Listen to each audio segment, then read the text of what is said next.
दरवाज़ा तोड़ने के बाद जैसे ही फ़ोन पर वो बोला कि आपका बेटा इस दुनिया में नहीं रहा, तो हम लोग सभी परिवार अचेत हो गए। लेकिन हम अभी तक देख रहे हैं कि प्रशासन की ओर से पूरा लापरवाही किया जा रहा है।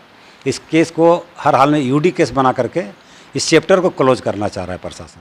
मैंने संदेह हुआ कि आखिर नीलेश हमको क्यों फ़ोन कर रहा है, ये तो हमको कभी फ़ोन नहीं करता है। लेकिन दरवाज़ा तुम तोड़ दो, तो दरवाज़ा तोड़ा। उसका ठीक 2 सेकेंड मैंने 2 मिनट भी नहीं हुआ, फिर फ़ोन करके फिर बोलता है कि आंटी सुशांत फांसी लगा लिया। उसके बाद तो हम लोग तो बेकाबू हो गए, हम लोग को समझ में नहीं आने लगा क्या करें नहीं करें। कि अगर कोई फांसी लगा रहा है, बेड पे लगा रहा है, तो वो हैंग्ड होगा तो कोई ऊंची चीज़ पे चढ़ेगा, फिर उस ऊंची चीज़ को हटाएगा, तभी वो लटकेगा। ऐसा रूम में कोई भी चीज़ नहीं था जो लगा कि बेड से वो लगाकर फांसी लगाया और उसको फिर धक्का देकर हटाया हो और वो लटक गया हो। तो उस जिस गाड़ी में उसको मतलब उसकी मौत की संभावना जताई जा रही थी, उसी गाड़ी में बॉडी को ले गया। उसी गाड़ी में बॉडी को ले जाया गया, तो कम से कम उस गाड़ी को सील करना था, उसकी अच्छे से जांच होनी थी। तो वो सब चीज़ कुछ नहीं प्रशासन ने की। ये कमरा आप देख रहे हैं, यही कमरा था जिसमें सुशांत को फांसी के फंदे पर झूलता हुआ देखा गया।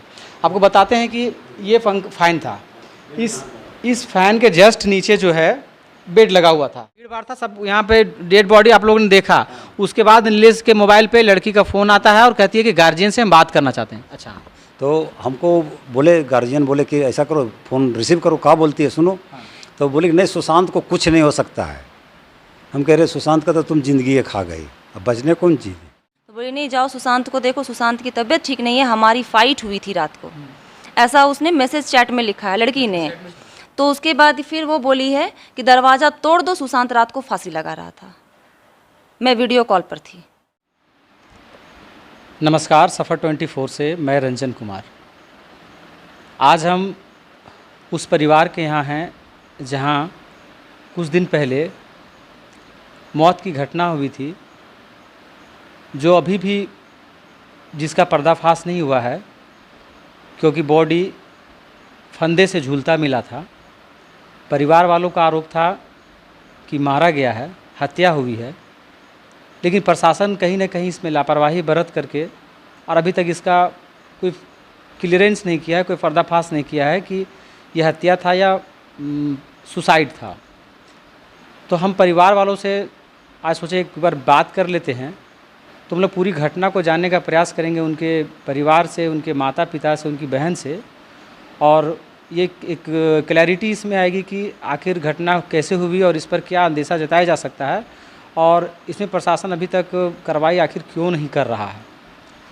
तो चलिए हम बात करते हैं। पिता हैं सुशांत कुमार के, चाहे शशि कुमार मेहता।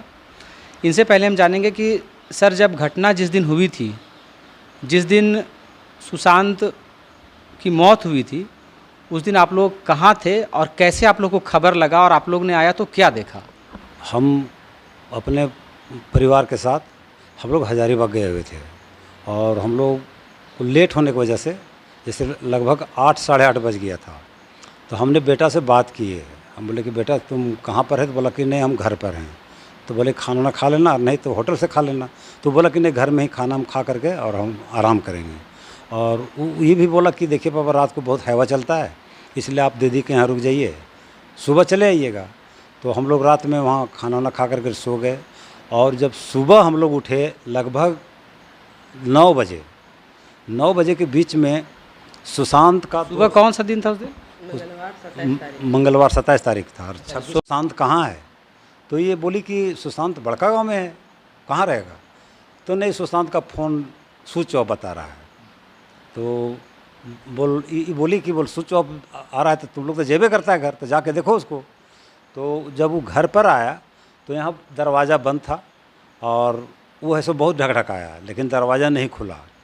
तो उसके पश्चात बोला कि नहीं देखिए सुशांत कुछ बोल नहीं रहा है, और दोबारा फ़ोन किया? हाँ, दरवाज़ा खोल नहीं रहा है। तो हमारी पत्नी बोली कि ऐसा करो, अगर दरवाज़ा नहीं खोल रहा है तो तुम दरवाज़ा तोड़ दो। तो वो यहीं का एक हमारा रेंटर है, उन लोग के सामने वो दरवाज़ा तोड़ा। दरवाज़ा तोड़ने के बाद जैसे ही फ़ोन पर वो बोला कि आपका बेटा इस दुनिया में नहीं रहा, तो हम लोग सभी परिवार अचेत हो गए, और तुरंत हम लोग वहाँ से हजारीबाग से बड़का गांव के लिए निकल पड़े। और बड़का गांव में आने के बाद जब यहाँ देखे तो हमारा घर पर बहुत सारा भीड़ लगा हुआ था। और फिर हम और हमारे पूर्व विधायक चाचा हैं लोकनाथ महतो, वो भी गए। तो उन्होंने प्रशासन को फ़ोन किए, प्रशासन के लोग आए, उसके बाद हम रूम में एंट्री किए। तो रूम में आने के बाद हमको देखने से ऐसा लगा कि बेड पर बैठा हुआ है और उसका सिर्फ नरेटिव में वो पाइप लगा हुआ है, मतलब वो फांसी टाइप का नहीं लगा हुआ था, सिर्फ नरेटिव में लपेटा हुआ था। पंखा में भी बंधा हुआ नहीं था, वो सिर्फ पंखा में फेंका हुआ था। पंखा में लपेटा हुआ था इसी तरह से। खाली लपेटा, मैंने जैसे सड़क फांसी देता ना, गांठ उठ नहीं दिया हुआ था, खाली ऐसे फंसाया हुआ था। तो हमको देखने से पहला दृष्टि में लगा कि इसको बहुत साजिश के तहत इसका मैंने निर्मम हत्या किया गया है। और हम लोग फिर बोले, तो प्रशासन को हम लोग बोले कि सर, वो बोले कि पोस्टमार्टम भेजना होगा। हम कहे सर ये जब हत्या है तो इसको पोस्टमार्टम तो भेजना ही चाहिए। तो फिर हमने बोला कि सर गाड़ी अगर आप प्रशासन की भेजिएगा ठीक है। तो बोले कि नहीं नहीं, गाड़ी हम लोग पास नहीं है, आप अपना गाड़ी भेजिए। तो हमने अपना गाड़ी दे करके भेजे। लेकिन जैसे पंचनामा होता है बॉडी का, पंचनामा में भी जो प्रशासन के लोग आए उन्होंने पूरा बॉडी का जांच नहीं किया, उन्होंने सिर्फ ऊपर से ही जो भी देखे। अगर शायद बॉडी का पूरा जांच किया जाता तो बहुत सारा गुत्थी उसी समय उलझ जाता। प्रशासन जैसे आई और प्रशासन आने के बाद वो अपना अंदर घुसा और चारों तरफ देखा और बॉडी उठा लिया और पूरा वीडियो किया, वो वीडियो बनाया। हाँ, अपना प्रशासन वीडियो बनाया। लेकिन जैसे बॉडी का एक पंचनामा होता है ना, तो पंचनामा में बहुत बहुत सारा चीज़ वहाँ लिखाता है कि बॉडी किस अवस्था में थी, क्या था, कि इस तरह का जो क्या पहना था। तो इस तरह का कुछ नहीं किया, केवल एक वीडियो शूट किया और बॉडी उठा के ले गया। और उसके बाद ऐसे जब वहाँ हॉस्पिटल में जब हमको सेंड कर रहा था तो उसमें बोला कि आपको क्या लगता है। हम कह रहे सर ये देखिए, मैंने संदेहात्मक मौत है ये मतलब ये सुसाइड नहीं है, हमको शक है कि इसका निर्मम हत्या किया गया है। तो फिर बोले कि ठीक है, अच्छा अब जो पोस्टमार्टम से रिपोर्ट आएगा उसके बाद बोल आगे का कार्रवाई करेंगे। लेकिन हम अभी तक देख रहे हैं कि प्रशासन की ओर से पूरा लापरवाही किया जा रहा है। इस केस को हर हाल में यूडी केस बना करके इस चैप्टर को क्लोज करना चाह रहा है प्रशासन। और अच्छा, उस पर जाएंगे, प्रशासन के रवैये पर भी जाएंगे। माता जी आप ये बताइए कि आप घर में थी, हजारीबाग में थे, और उससे पहले जब आप यहाँ से निकले थे आप लोग, तो सुशांत का किसी तरह का कुछ ऐसा व्यवहार देखे थे क्या जो आपको अलग लगे कि आज ठीक नहीं है, आज अकेलापन महसूस कर रहा है, ऐसा कुछ देखे थे, या फिर जैसे एज इट इज रोज़ रहता है? नहीं, जब हम लोग घर से निकल रहे थे तो वो बोला कि पापा आप 4 व्हीलर ही लेके चले जाइए, काहे जा रहे मोटरसाइकिल में। तो हम भी बोले और पापा भी बोले कि बेटा कुछ वैसा ज़रूरी वैसा ज़्यादा काम नहीं है, तुम लोग मोटरसाइकिल से निकल चलते हैं, वहाँ पर कुछ काम है नहीं, गाड़ी खड़ा ही रहेगा। तो बोला कि ठीक है, जैसे आप लोग की इच्छा है आप लोग चले जाइए। तो हम लोग को फिर वो प्रणाम भी किया पैर छूकर, और दही मछली भी बोला, और बोला कि आप लोग ठीक है अच्छा से निकल जाइए। और मेरा बेटा को देखने से या किसी भी तरह से मैंने हम उसको देखते हैं तो ऐसा कुछ भी वैसा उसके साथ कुछ भी वैसा घटना नहीं हमको समझ में आया। कुछ असहज महसूस नहीं हुआ, जैसे रोज रहते थे? रहता है, नॉर्मल रहता है। हम उसको जाने वक्त के समय ये भी बोले कि बेटा तुम पूजा वूजा कर लो, उसके बाद खाना वाना खा के तुम मशीन ले जाने की बात हुई थी, कुछ घंटा चलाना था। तो बोले तुम पूजा करके खाना वाना खा लो, उसके बाद तुम मशीन लेके चल जाना। तो बोला कि नहीं मम्मी हम साइड देख के आते हैं कैसा क्या है, फिर हम खाना खा पूजा वूजा करके खाना खाएंगे। फिर हम लोग को वो पैर छूकर प्रणाम किया और बोला कि आप लोग चले जाइए। उसके बाद क्या हुआ नहीं हुआ हम लोग दिन भर का कोई जानकारी हम लोग के पास नहीं है। लेकिन रात में 9 बजे मेरा बेटा हमको कभी भी फ़ोन नहीं करता है रात में, लेकिन 9 बजे रात वो हमारे मोबाइल में फ़ोन किया, बोला मम्मी तुम लोग नहीं आई बड़का गाँव। तो बोले कि नहीं बेटा, सो नीलू दी का गाड़ी का सर्विसिंग 7 बजे करके लोग आए थे, शाम हो गया था, इसी की वजह से हम लोग यहाँ पर रुके हुए हैं। तो बोले कि ठीक है मम्मी। तो हम बोले कि तुम कहाँ हैं? तो बोला कि मम्मी हम बाज़ार में हैं। तो बोले कि ठीक है बाज़ार में है तो तुम घर चले जाओ, सब खाना वगैरह सब है, तुम खा करके सो जाना। तो बोला हाँ मम्मी हम घर चले जाएंगे। और उसके बाद फिर कभी हमसे बातचीत नहीं हो पाई। उसके बाद 9:30 बजे के करीब उसके पापा से बात हुआ था, उसमें भी वो नॉर्मल था, वैसा कुछ भी हम लोग को नहीं समझ में आया कि मेरा बेटा कुछ भी किसी भी तरह से माने टेंशन में है या कोई भी किसी तरह का उसके साथ दिक्कत है, ऐसा हम लोग को कभी भी महसूस नहीं हुआ। उसके बाद सुबह जब 9 बजा हम बेटी और हमारे हस्बैंड बैठ के हम देखे कि नीलेश का फ़ोन आ रहा है। तो हम देखे, इन लोगों बोले कि नीलेश का फ़ोन आ रहा है। हम रिसीव किए तो बोले कि क्या बात है नीलेश? तो नहीं आंटी, राजा रात में सुशांत कब आया था? रात में हम के सुशांत कब आया था? हम तो घर में नहीं, हम तो बड़का गाँव में नहीं हैं, हम तो हजारीबाग में। कहा है कोई बात है क्या? तो बोला कि नहीं देखिए ना, उसका स्विच ऑफ आ रहा है। हम के स्विच ऑफ आ रहा होगा तो हो सकता है सोया हुआ होगा, वो लेट से उठता है। फिर वो फ़ोन रख दिया। उसके बाद फिर 2 मिनट के बाद फिर वो फ़ोन किया कि आंटी सुशांत का फ़ोन में हम फ़ोन कर रहे हैं तो स्विच ऑफ आ रहा है। तो मैंने सोचा ठीक, हम देखते हैं। तो सुशांत के पास मेरा बेटा राजा के पास 2 मोबाइल रखता था। वो दोनों नंबर में हम कॉल किए, दोनों स्विच मेरा ऑफ आया। तब हम भी थोड़ा सा अकबक टाइप के हो गए। उसके बाद फिर नीलेश है बोला कि हम बोले कि जाओ घर में जाके देखो क्या बात है। नीलेश घर में आया। उसके बाद फिर बोला कि आंटी वो सुशांत से दरवाज़ा नहीं खोल रहा है और कोई आवाज़ भी नहीं दे रहा है। तो हम बोले कि दरवाज़ा तोड़ दो, बिना सोचे समझे। मैंने अचानक से हम बोल दिया कि दरवाज़ा तोड़ दो। जैसे आप बोला कि दरवाज़ा नहीं खुल रहा है, लगभग 9 बज चुका था, तो आपके मन में क्या कुछ ऐसा अंदेशा आया कि दरवाज़ा तोड़ने की बात जैसे बहुत बड़ी बात होती है, तो आपको क्या लगा कि इतना लेट तक आखिर क्यों सोया हुआ हो सकता है? तो कुछ मन में संदेह वैसा लगा, इसलिए दरवाज़ा तोड़ने बोले आप? नहीं, संदेह वगैरह कुछ नहीं आया। सुशांत तो ऐसे भी 10-11 बजे के पहले नहीं उठता था। हमको ये संदेह हुआ कि आखिर नीलेश हमको क्यों फ़ोन कर रहा है। ये तो हमको कभी फ़ोन नहीं करता है। अच्छा, ये हुआ आपको डाउट मन में? ये डाउट हुआ कि नीलेश ऐसा फ़ोन करके हमको क्यों बोल रहा है, जबकि वो कभी हमको फ़ोन नहीं करता। तो हम सोचे हो सकता है दोस्ती यारी में कुछ वैसा लोग को जानकारी है। हम बोले कि दरवाज़ा तुम तोड़ दो। तो दरवाज़ा तोड़ा। उसका ठीक 2 सेकेंड, मैंने 2 मिनट भी नहीं हुआ, फिर फ़ोन करके फिर बोलता है कि आंटी सुशांत फांसी लगा लिया। उसके बाद तो हम लोग तो बेकाबू हो गए। हम लोग को समझ में नहीं आने लगा क्या करें नहीं करें। देखिए, आपको हम दिखाएंगे दरवाज़ा रूम, जिस कमरे में आज हम लोग वीडियो शूट कर रहे हैं, साक्षात्कार ले रहे हैं, इसी कमरे में मौत हुई थी। आपको हम दरवाज़ा भी दिखाएंगे, सिटकिनी जो तोड़ा हुआ वो भी मैं दिखाऊंगा। रूम का, कमरे का क्या स्थिति है, चारों तरफ क्या सिचुएशन बना हो सकता है, वो सब कुछ दिखाएंगे।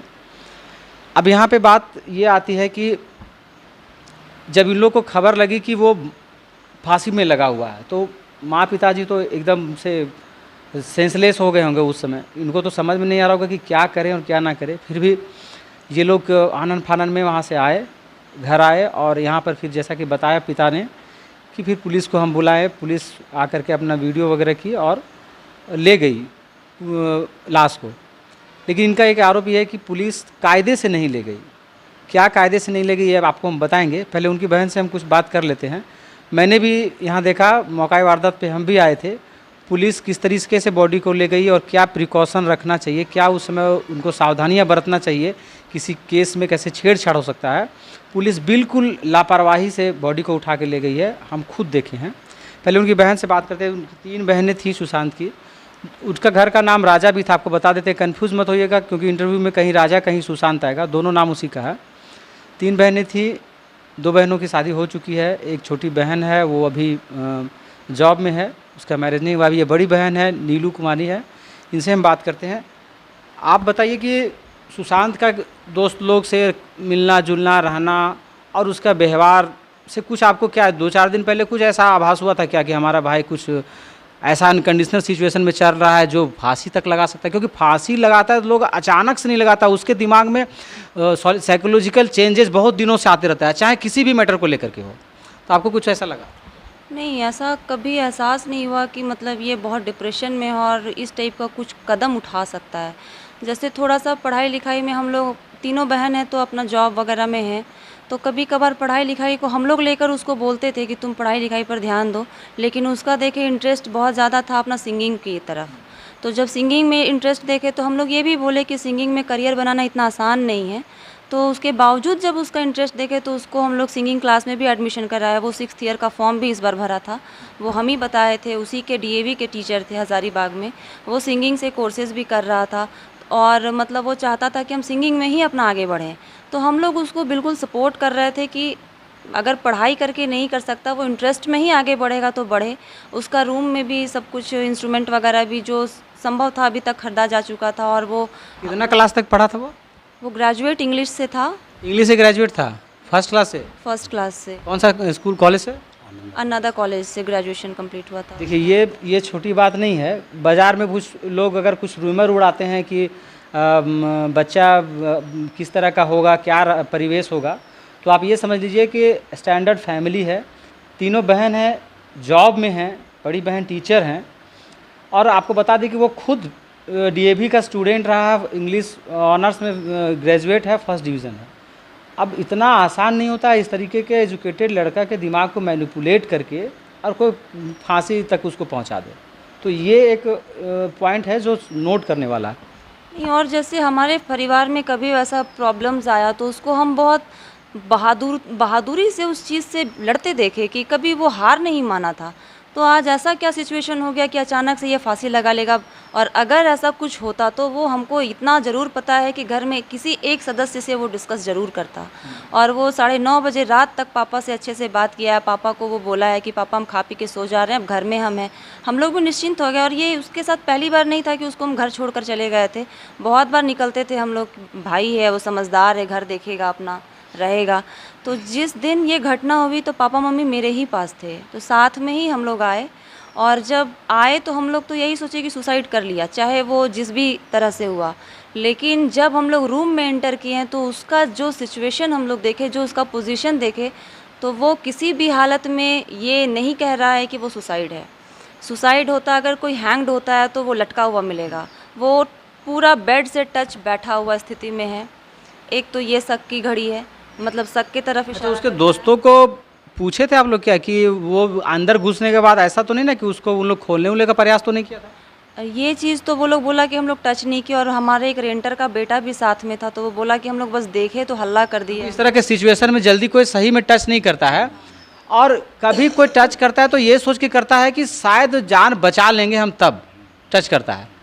तो ये एक बात है जो पता करने वाली है कि उन लोग खोलने के बाद कहीं तो ऐसा नहीं हुआ कि वो लोग रस्सी उसी खोला हो या इस तरह का। उन लोग बोला है हम लोग छुए नहीं। अंदर नहीं, अंदर उन लोग गया नहीं, और जो बाहर से ही देखा। जो भी किया उन लोग बाहर से ही किया। और जब हम लोग आए और प्रशासन जब आया तब भी हम भी एंट्री किए। अंदर जब आए ना तो प्रशासन आने के बाद हम प्रशासन के साथ अंदर आए। हाँ बताइए। तो वही जब वो सिचुएशन हम लोग देखे तो वो किसी भी तरह से हैंग्ड होने का सिचुएशन नहीं था कि आप बेड पे बैठे हुए लटक जाएं, बिना मतलब लटके हुए जान निकल जाए। अगर हम लोग मोस्टली जब पढ़े लिखे बहुत सुने हैं ऐसा कि फांसी लगती है तो इस जगह की हड्डी टूटती है। वो हड्डी भी हमको नहीं पीछे का जो स्पाइनल कोड वाली हड्डी जो होती है गर्दन से जो अटैच रहती है वो क्रैक कर जाता है, क्योंकि फांसी में काफ़ी दबाव बनता है, तभी गर्दन दबेगा।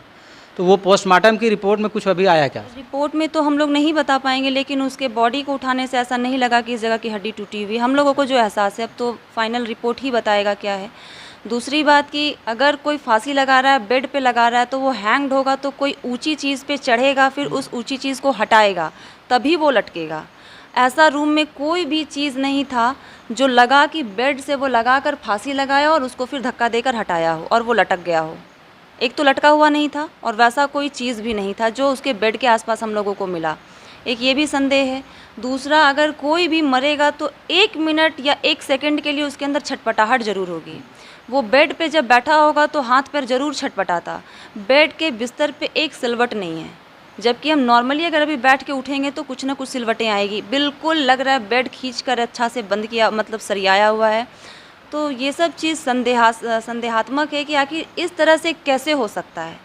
और दूसरी बात, जब ये संदेह हो गया कि ये सुसाइड नहीं होकर हत्या है, जब पुलिस भी इसको इंक्वायरी कर ली, जब ले कर गई, जब आपको संदेह था, तो हमारा बस यही है कि अगर संदेह था, अगर कुछ उसमें कुछ भी रहस्य इस रूम में था, तो प्रशासन को बहुत एक्टिवली काम करना था, रूम को सील करना था, एंट्री मना करना था, आपको तुरंत फॉरेंसिक डिपार्ट से किसी न किसी को भेजना था। आप फ़ोटो खींचकर कुछ प्रिंट्स तो नहीं ले पाएंगे। इस तरह का एक्टिवनेस प्रशासन की तरफ से हम लोग नहीं देख पाए, और उस समय हमारे परिवार पे ऐसी गाज गिरी थी कि हम लोग तो कुछ सोच ही नहीं पा रहे थे। हम लोग को 2 दिन के बाद ये सब चीज़ समझ में आया कि ये सब चीज़ एट अ टाइम होना चाहिए था, जो नहीं हुआ। तो ये हम कहीं ना कहीं प्रशासन की ढिलाई मानते हैं कि ये सब चीज़ को करना चाहिए था। जैसे अब प्रशासन गाड़ी नहीं दी पोस्टमार्टम के लिए, तो हमारी अपनी गाड़ी गई, तो उस जिस गाड़ी में उसको मतलब उसकी मौत की संभावना जताई जा रही थी, उसी गाड़ी में बॉडी को ले गया। उसी गाड़ी में बॉडी को ले जाया गया, तो कम से कम उस गाड़ी को सील करना था, उसकी अच्छे से जांच होनी थी। तो वो सब चीज़ कुछ नहीं प्रशासन ने किया, और समय के साथ साथ जो हम लोगों का अपना संस्कार है कि रूम धोना है, साफ़ सुथरा करना है, तो वो सब कुछ हो गया। अच्छा, हम बात करते हैं इससे आगे, थोड़ा सिचुएशन को हम आपको दिखाते हैं। आप लोग बैठिएगा पीछे। ये कमरा आप जो देख रहे हैं, चारों तरफ कमरा दिखाइए। ये कमरा आप देख रहे हैं, यही कमरा था जिसमें सुशांत को फांसी के फंदे पर झूलता हुआ देखा गया। आपको बताते हैं कि ये फैन था, इस फैन के जस्ट नीचे जो है बेड लगा हुआ था, इस पोजीशन में बेड लगा हुआ था। अब आपको बता दें कि फैन पे पाइप फेंका हुआ था, वो पानी टूलू पंप का जो पाइप होता है 1.25 इंच 1 इंच वाला, हाफ इंची का टूलू पंप का पाइप था, वो इस पंखे से फेंका हुआ था, बांधा हुआ नहीं था वो, इस बात को ध्यान रखिएगा। और उसके नीचे बेड था, बेड में गर्दन में जो फंदे जैसा लगा हुआ था उसका। अब आप ये सोचिए कि वो फंदा लगा हुआ था तो वो बेड पे बैठा हुआ था, बैठे हुए पोजीशन में था, पूरा भार बॉडी का बेड पे था। यहाँ तक कि एक हाथ का जो है वो उसका बेड पे ऐसे रखा हुआ भी था, मैंने खुद फोटो देखा है। और आप यकीन नहीं कर सकते हैं कि उस सिचुएशन में गर्दन कैसे फंस सकता है। जब भी फांसी होती है तो बॉडी का पूरा वेट जब तक नहीं आएगा रस्सी पे या किसी चीज़ पे, तब तक सांस की नली नहीं रुक सकती है। उसका पूरा बॉडी वेट बेड पे था, तो ऐसी स्थिति में कैसे फांसी लग सकता है, ये सोचने वाली बात है। दूसरी बात, अगर कोई रस्सी को नहीं खोला हो, इन दैट केस अगर कोई पाइप को नहीं खोला हो, तब मैं बता रहा हूँ कि फांसी लग ही नहीं सकता है वैसे जिस सिचुएशन में था। इसके आगे की बात अगर हम करते हैं तो बेड को हम लोगों ने बहुत गौर से देखा। बेड पे जैसे कि उनकी बहन बता रही थी, बड़ी बहन, कि बेड जो बिछाया हुआ था, आप ये बेड देख सकते हैं, बेड दिखाइए, आप देख सकते हैं कि नॉर्मल इसमें कोई आदमी बैठेगा भी तो इस तरीके का सिलवट बेड में पड़ जाता है, ये थोड़ा मुड़ जाता है। लेकिन मैंने खुद देखा अपनी आंखों से, उसका फ़ोटो है मेरे पास अभी भी। ये बेड पूरा तरीके से एकदम ऐसे था, आपको लगता नहीं कि इसमें कोई बैठा हुआ भी है। अमूमन को आदमी बैठेगा, रात में लेटेगा, तो वो तो ऐसे ही पूरा बेड तहस नहस हो जाता है। और रह गया बात फांसी की, तो अगर कोई फांसी अपने बेड के ऊपर लगा रहा है तो उसकी छटपटाहट में अगर बेड पे गिरता भी है तो बेड पूरा का पूरा वो मुड़ जाएगा, सिलवट आ जाएगा उसमें, और वो पता चलेगा कि हाँ यहाँ हरकत हुई है। लेकिन कोई ऐसा हरकत नहीं था, बेड पूरा का पूरा बिछाया हुआ था। तो ऐसे में पूरा का पूरा ये संभावना जाता है कि ये प्लान्ड मर्डर है, हो सकता है। और निर्मम हत्या की जो आरोप लगा रहे हैं इनके माता पिता, ये इसमें कहीं संदेह की बात नहीं है। रह गया कि इसका खुलासा करना, आरोप तो परिवार वाले लगाएंगे लेकिन खुलासा करना प्रशासन की जिम्मेवारी है। जब सुशांत का बॉडी फंदे से मिला, उसकी मौत हुई, उसके बाद बहुत तरीके का बाज़ार में रूमर्स आया। उसमें एक बात ये भी निकल कर आ रही थी कि कुछ लड़की लड़के का कुछ मामला है, हो सकता है लव अफेयर्स का मामला हो। और उसमें लोगों ने कहा कि उसके बेड पे मोबाइल रखा हुआ था, फ्रंट स्क्रीन आगे किए करके था। किसी ने ये हल्ला किया कि वो मोबाइल था जिसमें वीडियो कॉलिंग में बात हो रही थी और लाइव वो सुसाइड किया।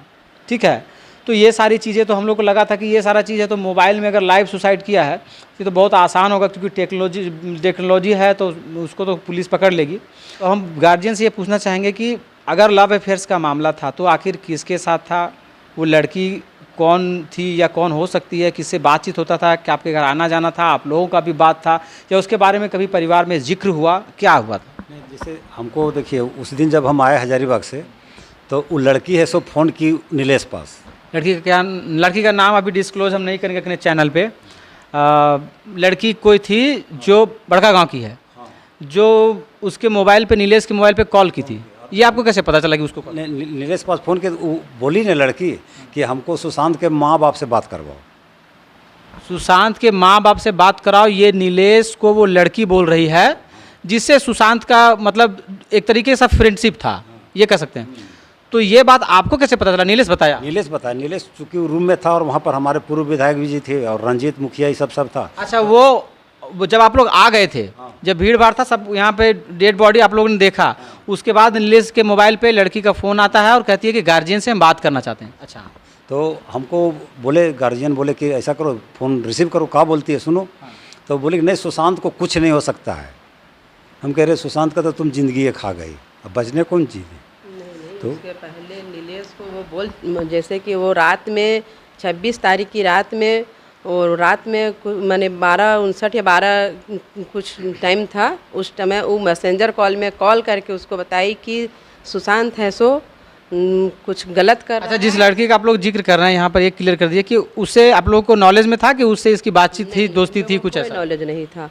तो वो मैसेंजर कॉल में फ़ोन करके उसको बोली कि सुशांत है सो कुछ गलत स्टेप ले रहा है, सो तुम जाओ। तो नीलेश बताया सुबह में कि हम मैसेंजर कॉल में वो रात में फ़ोन की पर हम मैसेज नहीं देखे, और सुबह जब हम उठे तो फिर वो कॉल करके बोली कि नहीं तुम सुशांत के पास जाओ, सुशांत है सो फांसी लगा रहा था। नीलेश ये मोबाइल में दिखाया आप लोगों को? नहीं, हाँ वो बताया। डिटेल्स हमारे पास है, उसका स्क्रीनशॉट भी है। वो लड़की 12:59 या 58 के आसपास रात में नीलेश को मैसेंजर में मैसेज करती है। क्या था मैसेज में, पढ़े आप? मैसेज है कि हाँ, मेरे पास मोबाइल में मैसेज भी है कि सुशांत को जाकर देखो, सुशांत की तबीयत ठीक नहीं है। तो नीलेश का कहना है कि 12:58 रात हो चुका था तो हमने उसको देखा नहीं, मैं नींद में था, मैं सो गया था। कॉल भी आया था, केवल मैसेज आया था? कॉल भी आया, मैसेंजर कॉल भी आया था और मैसेज भी आया था। मैसेज भी आया था। उसके बाद तो ये घटना ख़त्म हो गई और वो लड़की फिर लगता है कोशिश की, नहीं कर पाई, जो भी हुआ। उसके बाद सुबह जब 9:07 या 9:05 कुछ ऐसा टाइम होगा, तब नीलेश का वापस वो जब मैसेंजर देखा है तो देखा कि किसी का मैसेज है लड़की का। शायद वो अपने दोस्त से जिक्र किया होगा उस लड़की का, तो वो जानता होगा, तो कॉल बैक किया या फिर मैसेज में रिप्लाई किया है कि क्या बोल रही हो, क्या बात है, रात को मैसेज कर रही थी। तो बोली नहीं, जाओ सुशांत को देखो, सुशांत की तबीयत ठीक नहीं है, हमारी फाइट हुई थी रात को। ऐसा उसने मैसेज चैट में लिखा है लड़की ने। हाँ, फाइट की बात लिखा हुआ है। फाइट की बात है। तो उसने बोला ठीक है हम जाते हैं। तो उसी दरमियान नीलेश घर आया था और ये बात वो खुलकर फ़ोन पे नहीं बताया। जब आया वो दरवाज़ा नहीं खोला तो कहीं ना कहीं उसको समझ में आ गया था कि कुछ बात हुआ है। फिर लड़की के साथ भी वो चैट में लगा और इधर मेरी मम्मी को भी वो कॉल कर रहा है कि आंटी सुशांत फ़ोन नहीं उठा रहा है। फिर लड़की को बताया वो कि नहीं, दरवाज़ा नहीं खोल रहा। तो लड़की ने एकदम मतलब बहुत क्लियर लिखा है कि दरवाज़ा, उसके पापा मम्मी आए, ऐसा वो लड़की पूछी मैसेज में ही। तो ये बोला कि नहीं है वो लोग यहाँ पर, वो लोग हजारीबाग में ही है, मेरी फ़ोन पे बात हो रही है। जो नीलेश जो फ़ोन कर रहा था मम्मी को कि सुशांत फ़ोन नहीं उठा रहा, तो नीलेश बोला कि उन लोगों से फ़ोन पे मेरी बात हो रही है, वो लोग पहुँचे नहीं हैं यहाँ पर। यानी लड़की को ये पता था कि उसके घर में मम्मी पापा नहीं हैं। तो उसके बाद फिर वो बोली है कि दरवाज़ा तोड़ दो, सुशांत रात को फांसी लगा रहा था, मैं वीडियो कॉल पर थी। ये लड़की ने बोला, लड़की ने ये चीज़ को मैसेज चैट में लिखा है और वो मैसेज अभी हमारे पास है। और ये मैसेज वो नीलेश के मैसेंजर में कर रही थी, नीलेश से वो चैटिंग कर रही थी। और इतना होने के बावजूद वो माने किसी को हम लोग को नहीं बताना चाहिए, किसी को नहीं, ना मम्मी को, ना या पापा या बहन, या अगर वो वीडियो कॉल में थी और देख रही थी कि वो फांसी लगा रहा है, इतना होने के बाद वो बताती है थाना में कि हमारा 6 साल से अफेयर चल रहा था उसके साथ, मैंने चल रहा था। तो इतना होने के बाद जो लड़का इस लड़की को इतना चाहेगा, वो लड़की इतना इतना गंभीर मामला है और खाली नीलेश को चैट क्यों कर रही थी, वो किसी को और क्यों नहीं बताना चाहिए, किसी को क्यों नहीं बताई? आखिर उसको प्यार कर रही थी। जो हम किसी से प्यार करेंगे और उस मौत के झूला में झूलते रहेगा, हम दूसरा को हम इंतज़ार करेंगे क्या कि वो फांसी में लटक के मर जाए? हम किसी और को भी देखते हैं कि अगर कोई जानलेवा कदम उठा रहा है तो हम लोग चाहेंगे कि हम 3-4 लोग, जितना हो सके हम लोगों को ये चीज़ बता सके। बिल्कुल, वो लड़की तो पढ़ी लिखी हो, पढ़ी लिखी है। तुम जब नीलेश को मैसेंजर चैट कर सकती थी तो तुम किसी और तक क्यों नहीं पहुंच बनाई अपना? यानी देख लीजिए, एक लड़की है जो मैसेंजर चैट कर सकती है, मतलब वो एजुकेटेड है। जब स्मार्टफोन वो चला रही है, दैट मीन्स वो अच्छा खासा एजुकेशन है उसके पास। और वो कितना नॉनसेंस वाला काम करती है। अगर आपके साथ चैटिंग हो रहा था, आप ये कह रहे हैं कि वीडियो कॉल में हमारी बात हो रही थी, हमारी फाइट हुई है, उसके साथ झगड़ा हुई है, और वो ऑन कॉल जो है वो फांसी लगा रहा था, और आप उसके दोस्त को हेल्प के नाम पर केवल एक मैसेंजर कॉल करते हैं और एक मैसेज छोड़ देते हैं कि जाके नीलेश को देख लो ज़रा, वो हमारे साथ झगड़ा हुआ है, वो उसको जाके बचा लो, बस, और आपकी ड्यूटी ख़त्म। और फिर सुबह तक उसको कौन गया, उसके घर पे कोई बचाया नहीं बचाया, वो मर गया, कोई हिसाब किताब नहीं। और पुलिस को बयान आप दे रहे हैं कि 6 साल से हमारा लव अफेयर था। लानत है ऐसे लव अफेयर पे कि अगर कोई सुसाइड के पोजीशन पे भी पहुंच गया है और आप इतना उसको हल्के में ले रहे हैं, मतलब आप समझिए कि आपने जानबूझ करके, एक तरीके से कह सकते हैं कि आपके नॉलेज में था कि कोई मर रहा है और आपने मरने के लिए छोड़ दिया। ये ब्लेम पूरा तरीके से आपके पर जाएगा उसके मौत का। जहाँ तक ये मुझे पता है। मतलब हमारा एक इल्ज़ाम है उस पर, लड़की पर हर हाल में इल्ज़ाम है। ये पुलिस प्रशासन जो भी खोज करे, छानबीन करके कुछ भी निकाले कि आपने मानवता तक का पालन नहीं किया। एक मानवता के नाते होता कि हम आपको नहीं जान रहे थे, लेकिन आप तो सुशांत से बिल्कुल वाकिफ़ थी, बड़का गांव के लोग से वाकिफ़ थी। आपने दूसरे तक अपना पहुंच क्यों नहीं बनाया? उसको बचाने की कोशिश आपने हर हाल में क्यों नहीं किया? आप 10-15 लोगों के साथ मैसेज चैट करती, कोशिश करती, और तब अगर आप हार जाती तब हम कहते कि आपने कोशिश किया। नॉर्मल कॉल भी कर सकती थी। नॉर्मल कॉल भी कर सकते थे। अगर आपको कुछ नहीं समझ में आ रहा था, कोई मर रहा था, तो आपको अपने घर में बताना चाहिए था, या तो फिर आपने घर में बताया और आपके पेरेंट्स ने बात को दबाया। आप प्रशासन को बोलती, उसके बाद उसका गार्जियन, उसका पेरेंट्स समझता कि क्या कर रहा है नहीं कर रहा है, लेकिन आपने तो कोई कोशिश नहीं की। सिर्फ नीलेश को ही आपने मैसेज क्यों किया? अगर आप लड़की के मैसेज चैट के ऊपर अगर आप देखेंगे तो आपको ये क्लियर लगेगा कि लड़के ने लव अफेयर के मामले में आकर के सुसाइड कर लिया। आपको एकदम सीधा क्लियर यही दिखेगा। लेकिन आप दूसरी ओर अगर आप ये देखते हैं कि जो सिचुएशन था मौत का, जो सुसाइड का, वो बिल्कुल ऐसा नहीं था कि वो फांसी लग सकता है। किसी पाइप के सहारे बेड में लटका हुआ और बिछावन बिल्कुल क्लीन, समझ ना, और वैसे में किसी को कोई सुसाइड कर ले और मर जाए, तो ये दोनों बातें विरोधाभास है। एक लड़की का चैट और उसके साथ बात होना, और बात में, और यहाँ एक चीज़ और है, अगर इनकेस हम मान भी लेते हैं कि लड़की ने किसी तरीके का उसको धोखा दिया या उससे गुस्से में ये फांसी लगाया, तो लड़की जो इसके साथ 6 साल से रहेगा लव अफेयर का मामला, वो क्या मतलब इतना उस संजीदगी से इस बात को नहीं लगी कि लाइव कॉल में वो फांसी लगा रहा होगा, और उसके दोस्त को केवल मैसेंजर में मैसेज करके और कॉल करके वो सुबह तक इत्मीनान हो जाएगी। ये संदेहास्पद बात है, इसमें बिल्कुल 100% संदेह है। वो केवल अपना कॉरम पूरा कर रही थी, इससे यही पता चलता है कि ताकि हम पे कोई शक करे तो हम ये कह दें कि हाँ हमसे झगड़ा हुई थी, हमने वो जो है मैसेज किया, अब वो नहीं गया तो हम क्या करें। तो एक तरीके से कोरम पूरा कर रही थी कि हाँ हमसे झगड़ा हुआ था। यानी आप कह सकते हैं कि प्लान अगर कोई बनाता है तो उसको कोई पकड़ ना ले, उस चीज़ को पूरी तरीके से फुल प्रूफ करने के लिए हो सकता है कि उसने एक छोटा सा मैसेज डाला हो। ये जो मौत का जो सिचुएशन था और क्या बात हुई, ये सारी चीज़ों पर हम बात किए।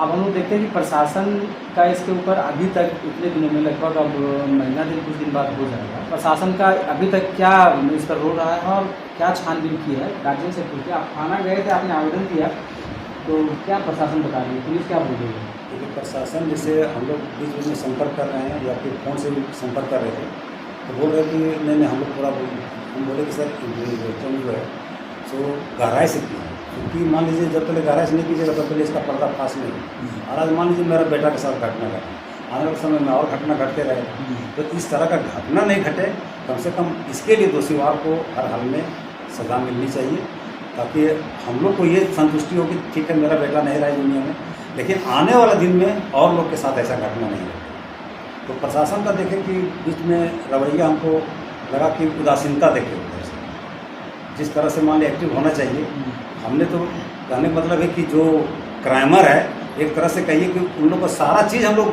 बता दिए। लड़की इस केस में इसलिए इन्वॉल्व है कि वो 12:58 तक बोलती है कि हम उसका संपर्क में है, तो 12:58 के बाद ये घटना घटा और लड़की को ये चीज़ ज्ञात था कि सुशांत के साथ घटना घट गया है, इसीलिए प्रेस दे करके नीलेश को बोली कि दरवाज़ा तोड़ो, क्योंकि उसको ये मालूम था कि इसके साथ घटना घटाया गया। तो कहीं ना कहीं संलिप्त है लोग। अच्छा, इसका दोस्त लोग भी जब बोला कि शुरू में तो हमको बोला कि 5 बजे तक थे, लेकिन झूठ बोल रहा है, नीलेश झूठ बोल रहा है, वो लास्ट में बोला कि नहीं 8:30 बजे तक हम लोग। कहने मतलब हर जगह बयान बदल रहा है, तो हमको संदेह उसका दोस्त लोग पर भी है और 100% उस लड़की पर भी, क्योंकि जो भी घटना घटा है वो लड़की की वजह से हो कुछ भी सकता है। लेकिन यहाँ पे अब आरोप प्रशासन पर आ रहा है कि प्रशासन इसमें सही से जांच पड़ताल नहीं कर रही है, अभी तक प्रशासन के हाथ में कुछ नहीं है। आप क्या कहेंगे, मतलब पुलिस को इस पर किस तरीके का एक्शन होना चाहिए? अगर प्रशासन चाहे तो 2 दिन में खुलासा करेगी, अगर एक्टिवली काम करती तो बहुत कुछ खुलासा हो चुका था। हमने इस केस में इतने सारे प्रूफ प्रशासन को दिया है जो हमारा निकाला हुआ प्रूफ है। जैसे वो नीलेश बार झूठ बोल रहा है, उस दिन बोला कि 5:30 बजे तक थी। जब हमने फैमिली डिस्कशन में उसको पूछा कि बताओ बाबू क्या क्या हुआ, वो बोला 5-5:30 बजे तक हम थे। और ये लड़का तब बयान बदला है जब इसको डर हुआ, जब प्रशासन बुलाई और कुछ लोगों को जब ये बातें हल्ला हुई, तब पता चला कि यहाँ पर एक रेस्टोरेंट है तो वहाँ पर फुटेज है, CCTV लगा हुआ है। तो तो वहाँ से बात आई कि राजा तो यहाँ आया था, कल 8:30 बजे तक था। तब इस लड़का ने डर से फिर अपने बयान को बदला कि 8:30 बजे तक था। तो हो सकता है उसके बाद भी वो साथ में था। जी, अगर वो 5:30 से 8:30 बदल सकता है तो हो सकता है 8:30 से वो 10 बजे रात तक भी हो, 11 बजे रात तक भी हो। तो इसमें कड़ाई से प्रशासन पूछताछ करेगी, तब पता चलेगा। प्रशासन की लापरवाही क्या हम आपको बताना चाहते हैं। हम जो देखे थे, जिस दिन बॉडी मिला था यहाँ पे फंदे से झूलता हुआ, प्रशासन जब आती है तो प्रशासन यहाँ पे देखिए, आपको प्रशासन आने से पहले इस रूम में लोग प्रिकॉशन रखे हुए थे कि पुलिस आएगी, उसके बाद अपना कुछ पंचनामा करेगी, जैसे भी करेगी। लोग कुछ हाथ नहीं इधर उधर लगा रहे थे। अब क्या है कि प्रशासन जब आती है तो एक वीडियो बनाती है और बॉडी को उठा के ले जाती है, बहुत कुछ किए हुए। यहाँ प्रशासन की सबसे पहली गलती थी कि उन्होंने इस कमरे को लॉक नहीं किया, क्योंकि फॉरेंसिक टीम अगर जांच करेगी तो उस कमरे में दरवाज़ा है, बेड है, फिंगरप्रिंट्स है, सारे कुछ चीज़ों का जांच होता है। तो जब आपने दरवाज़ा सील नहीं किया था, जो कि भीड़ था, लोग देखने के ख्याल से कि घटना कैसे हुआ, लोग अंदर घुस जा रहे थे, कोई बोर्ड छू रहा है, कोई दरवाज़ा का हैंडल छू रहा है, तो ऐसी स्थिति में तो जो साक्ष्य है वो तो छेड़छाड़ हो गया उससे। तो प्रशासन का सबसे बड़ा लापरवाही था। दूसरी लापरवाही कि जिस गाड़ी में रात को सुशांत आया गया, उस गाड़ी में भी साक्ष्य मिल सकता था, किसके साथ गया, कितने लोग बैठे हुए थे, तो उसमें भी फॉरेंसिक टीम बहुत कुछ निकाल सकती थी। लेकिन प्रशासन की लापरवाही देखिए, प्रशासन अपना गाड़ी में छोड़ करके इन्हीं की गाड़ी में, जिसमें साक्ष्य मिल सकता था, उसी में बॉडी को ले जाती है पोस्टमार्टम। एक घर सूना हो गया, चिराग बुझ गया उस घर का, एक लौता बेटा था, एक 27 साल का युवक है जो जिसकी संदेहास्पद मौत हुई है, और प्रशासन इसमें कुछ अभी तक प्रोग्रेस नहीं किया है। तो बड़ा ही बड़का गांव के जो बड़गांव की पुलिस है, उसके लिए शर्म की बात है कि इतने बड़े केस में आपके हाथ अभी तक कुछ नहीं लगा। पूछेंगे तो कहेंगे कि पोस्टमार्टम रिपोर्ट आएगा तब बताएंगे। पोस्टमार्टम रिपोर्ट आने का इन लोग इंतज़ार कर रहा है, और पोस्टमार्टम रिपोर्ट जब आएगा तब जो उसमें लिखा हुआ डॉक्टर बोलेगा, उसके बाद इन लोग वही चीज़ बोल देगा या फिर उसके बाद कार्रवाई करेंगे। लेकिन यहाँ बात है कि पोस्टमार्टम रिपोर्ट अगर 1 महीने बाद आती है, 1.5 महीने बाद आती है, तब तक साक्ष्यों पे कितना छेड़छाड़ हो चुका होगा। जो जिस पे संदेह किया जा रहा हो सकता है वो लोग कहीं भाग जाएंगे।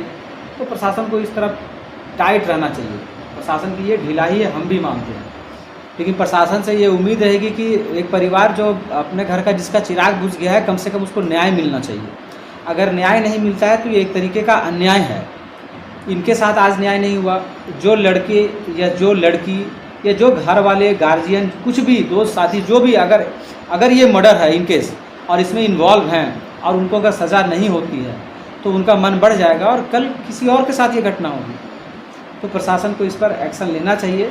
ऐसे भी जो है प्रशासन ढिलाई करने के लिए बदनाम रहती है। इस केस में और आगे क्या अपडेट होता है हम आपको बताएंगे। हम परिवार वालों से आज मिले, आपको अपनी व्यथा सुनाएं। इसमें आप लोगों की क्या राय है, जो व्यूअर्स हैं। पूरे सिचुएशन को मैंने आपको बताया, कैसे उसकी मौत हुई, कैसे फंदे से झूलता हुआ मिला, उसका शरीर का पूरा भार बेड पे बिस्तर पे था, वैसी स्थिति में कैसे फांसी लग सकता है। इन तमाम चीज़ों को आपने सुना।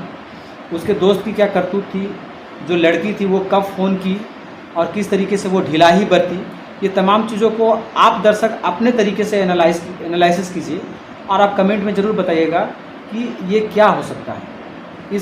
ये घटना में मौत का चांसेस है या फिर सुसाइड का।